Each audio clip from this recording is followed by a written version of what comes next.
What's this process like when you got so many new guys coming in, and obviously Shotty's new, but he's been around. Like, how much is learning other coaches, and what's it like now? Yeah, I kind of always look at it as it's kind of like first day of school. Everybody's excited. Happy and eager to get to work. And then from that, you transition into the honeymoon phase. Figuring each other out, figuring out the different ideas that everybody brings to the table, and it's an exciting time of the year once you get to this point. What kind of changes do you think come offensively, or do you think it's going to be a lot of the same stuff that you guys have done? It'll be some similarity, but one of the biggest things that really focusing in on offensively is being a little bit more physical up front, and really on both sides of the ball as a team, being physical, dominating the line of scrimmage is going to be a really big focal point for us this offseason and going forward. So that would be one of the biggest themes going into this deal. Jake came off of a Pro Bowl season going into 2024, but he battled some injury and then obviously battled some chemistry issues with the backup quarterback versus Dak not being in. What's your message to Jake as far as focusing on getting a bounce back season for 25? The biggest emphasis is, hey, we got to make sure we're taking care of your body. We really got to do a nice job this off season, building some real good calluses on your body so that it can really handle the way that he plays the game. Last year was an unusual year for us as a team.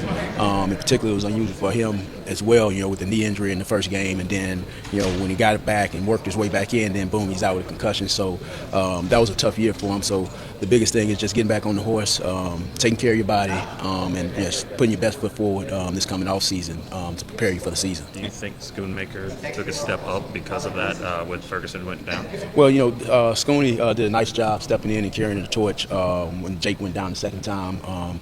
Again, for Scooney, the biggest emphasis for him, going forward this offseason is to get on the grass this offseason. This will be the first time, hopefully, that he's on the grass doing OTAs, and I think that'll be an excellent segue for him to continue to progress. Because I did think as the season went on, he started playing the type of ball that we want to play, and that's consistency, the physicality, and being an asset for us in the passing game. And so many question marks at different positions, running back, offensive line. But when you talk about the tight ends, I mean, your guys are under contract. You know what you have: Jake, Luke, Brevin, John when he comes back, Princeton.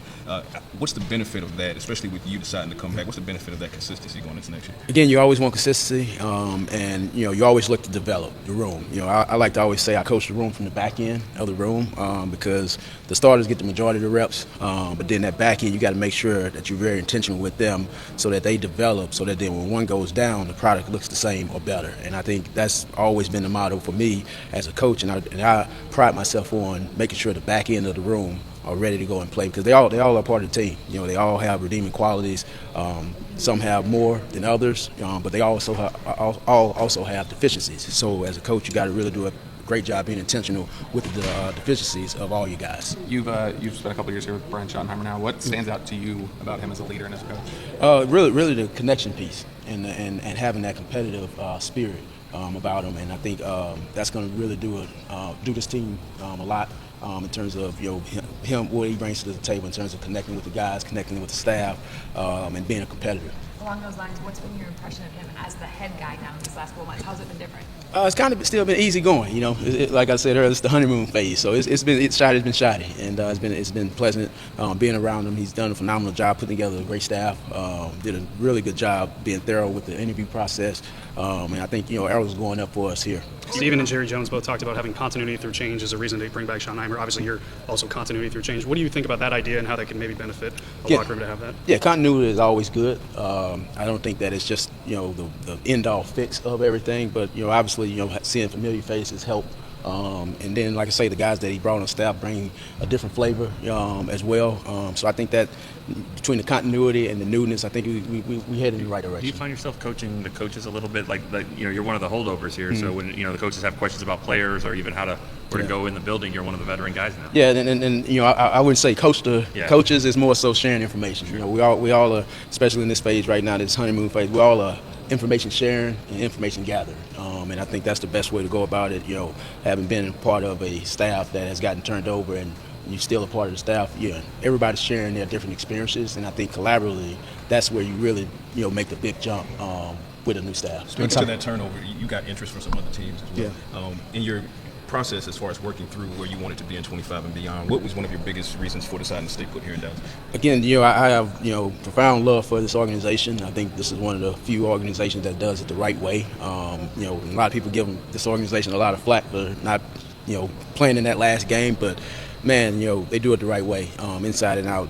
The Jones family does a phenomenal job, and hiring Schotty, with that familiar face, all that got taken into consideration outside of my family life. But I mean, this is a tremendous organization, and it is a privilege to work here and coach here. Doing something on combine interviews. Doing something on combine interviews. What do you remember about your interview with Ferguson?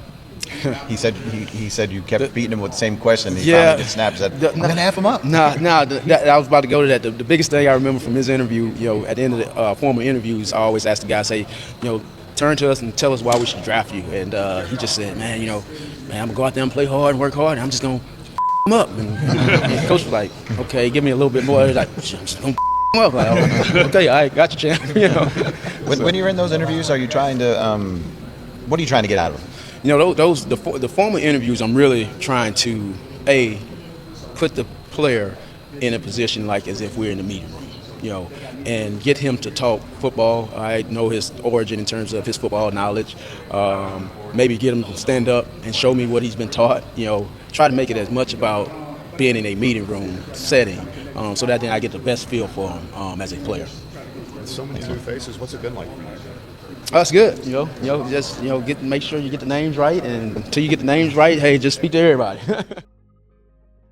The Dallas Cowboys are stepping into 2025 with a clear mission to be tougher, more physical, and dominate the trenches on both sides of the ball. It's not just about skill, it's about attitude. And that's exactly what tight ends coach Lunda Wells is emphasizing as the team gears up for the new season. Compared to last year, this shift in mentality could be a game changer. Too often, the Cowboys found themselves pushed around in critical moments. That's gotta change. The goal is simple. Outmuscle the opponent, impose their will, and control the line of scrimmage. But what do you think? Do the Cowboys need to be more physical to win the big games? Drop your thoughts in the comments. And for this philosophy to work, the players need to be at their absolute best. That brings us to one key name. One player who needs to embrace this new mentality is tight end Jake Ferguson. His 2-down-24 season was a roller coaster, plagued by injuries that disrupted his rhythm and chemistry with Dak Prescott.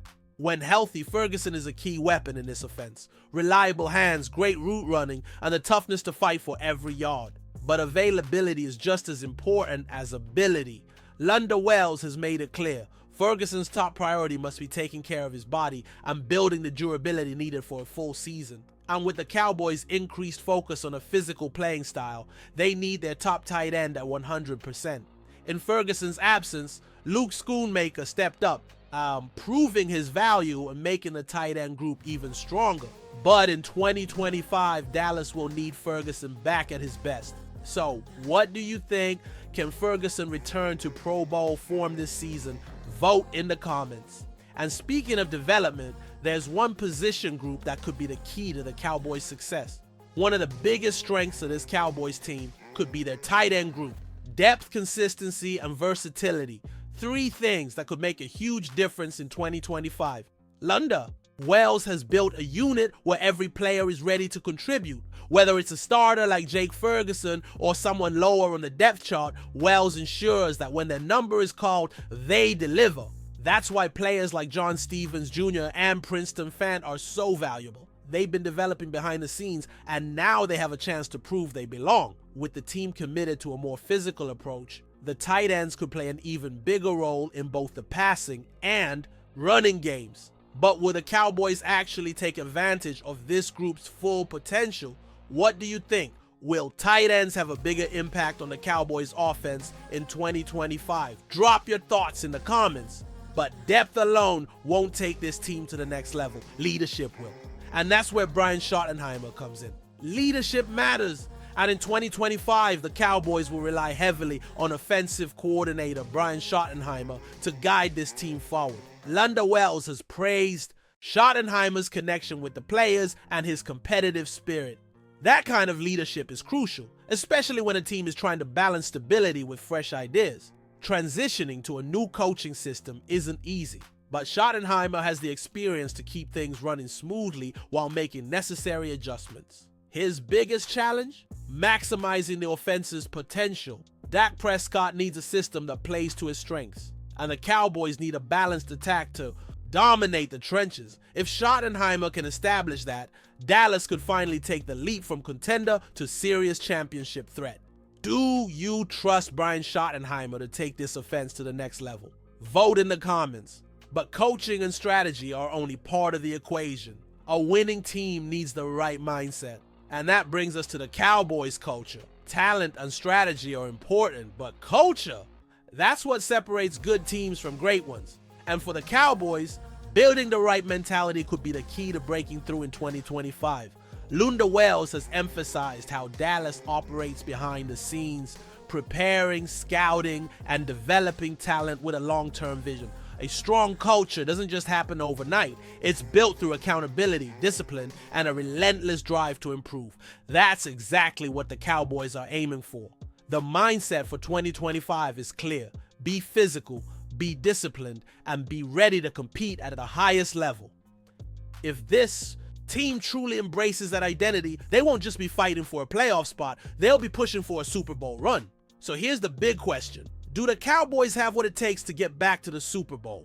Drop your thoughts in the comments.